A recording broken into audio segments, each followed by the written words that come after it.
नमस्कार दोस्तों।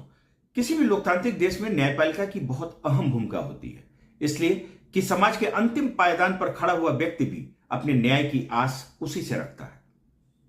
जस्टिस वर्मा के केस में जो कुछ भी हुआ है उसके डिटेल में इस समय हमें जाने की आवश्यकता नहीं है, लेकिन माननीय सर्वोच्च न्यायालय ने उसकी गंभीरता को समझा है, क्योंकि उन्हें भी चिंता रहती है कि न्यायपालिका की छवि हमेशा साफ सुथरी होनी चाहिए और लोगों का विश्वास उसके प्रति दृढ़ होना चाहिए। इसीलिए आपने पाया होगा कि वो आम समारोहों में नहीं जाते हैं, आम लोगों से घुलते मिलते नहीं हैं, और कभी कहीं जाते हैं तो वो एक चर्चा का बिंदु बनता है।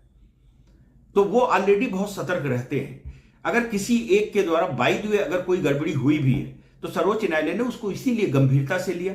2014 में ही उसके द्वारा एक व्यवस्था बनाई जा चुकी है मध्य प्रदेश के एक केस में कि प्रथम दृष्टया संबंधित जहां भी घटना हुई है वहां के जो उच्च न्यायालय के मुख्य न्यायाधीश महोदय हैं वो जांच करेंगे। अगर उनकी प्रथम दृष्टया जांच में कुछ तथ्य पाए जाते हैं तो द्वितीय चरण की जांच होगी, जिसमें 3 सदस्यीय कमेटी जांच करेगी और उसके आधार पर फिर कार्रवाई के लिए निर्णय लिया जाएगा।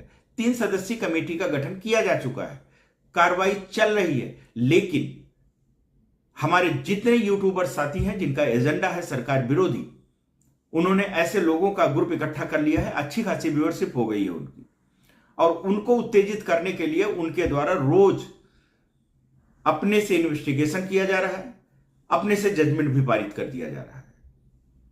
यह उचित नहीं है, क्योंकि आप समाज में भ्रम फैला रहे हो, आप समाज को विभ्रमित कर रहे हो, और न्यायपालिका के प्रति यदि लोगों की आस टूटती है तो यह देश के लिए दुर्भाग्यपूर्ण होगा। और इसी गंभीरता को समझते हुए उतनी ही गंभीरता से माननीय सर्वोच्च न्यायालय ने इस केस को लिया है। बीच में इन लोगों का इस तरीके से बोलना करना कुछ भी न्यायालय की अवमानना जैसी कार्रवाई मानी जानी चाहिए और इन्हें रोका जाना चाहिए। आपका क्या मत है, बताइएगा। धन्यवाद दोस्तों।